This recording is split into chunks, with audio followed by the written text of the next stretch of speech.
The next Dinosaur World Rescue Challenge mission object we'll work on is the bridge. This is the finished project.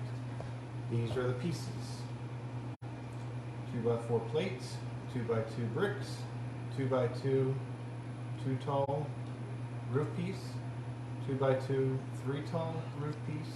We've got an archway and then 2 flames. So let's get constructing here.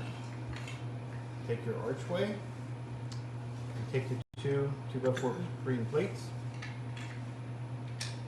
assemble them as such, lay it flat on the surface. Take your 2 flames, in this position, 1 flame, and in this position, another flame. Take your 2x2 3-tall roof piece, put it here, and then put the second one there. Take your 2x2 bricks, put one here, one here.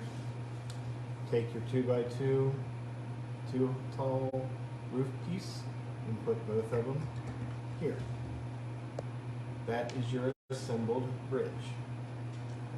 And we will go on to the next mission object.